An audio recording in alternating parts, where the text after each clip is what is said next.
आप सभी जानते हैं कि कांग्रेस पार्टी और कांग्रेस का शीर्ष नेतृत्व और राहुल गांधी जी, हम सब इस बात को कई बार दोहरा चुके हैं कि करप्शन को लेके हमारी ज़ीरो टॉलरेंस है। किसी भी कीमत पर भ्रष्टाचार को हम लोग स्वीकार नहीं कर सकते। और कांग्रेस ही वो पार्टी है जिसने हमेशा नौजवानों को प्रोत्साहित किया है, राजनीति में बाकी क्षेत्रों में उनको आगे आने का मौका दिया है।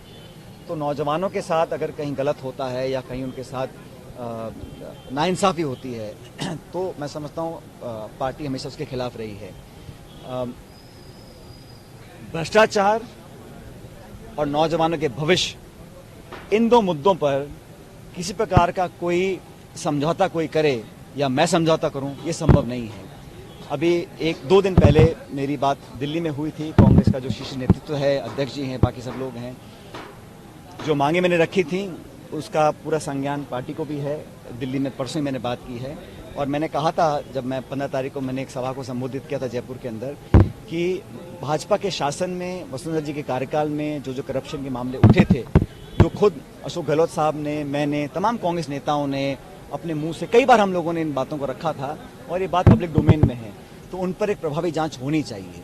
और जहाँ तक राजस्थान पब्लिक सर्विस कमीशन है, वहाँ पर काफ़ी पद खाली पड़े हैं और कुछ नियुक्तियाँ ऐसी हैं जो मैं समझता हूँ बेहतर हो सकती हैं। इसलिए उसका मूल चूक उसमें परिवर्तन लाना, उसकी फंक्शनिंग में, उनकी नियुक्तियों में मापदंड तय हो।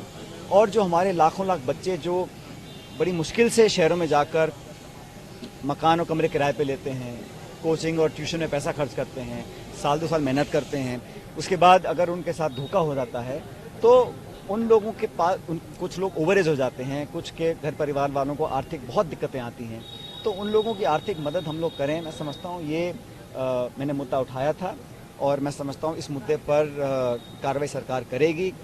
जैसा मैंने कहा, परसों मैंने इन बातों को दिल्ली में सब इन बातों को जानते हैं और मैं दोबारा कहना चाहता हूं कि जो मैंने इश्यूज उठाए थे, खासकर करप्शन के इश्यूज, जो व्यापक भ्रष्टाचार, यहाँ लूट मची थी भाजपा के शासन में, उसके खिलाफ कार्रवाई करनी पड़ेगी। और जो नौजवानों को इंसाफ दिलाने की बात थी, उस पर मैं समझता हूँ किसी प्रकार का समझौता करना संभव नहीं है। और मैं उम्मीद करता हूँ, क्योंकि आज मेरे ख्याल महीने का आखिरी दिन है और मैंने 15 मई को इस बात को कहा था कि सरकार इस पर जल्द कार्रवाई करे और ये बात सब जानते हैं। तो मैं इंतजार कर रहा हूँ कि परसों हमने दिल्ली में बात की थी और कार्रवाई करने का जो दायित्व है वो कह चुके राज्य सरकार को करना है। तो अब देखिए कल क्या होता है।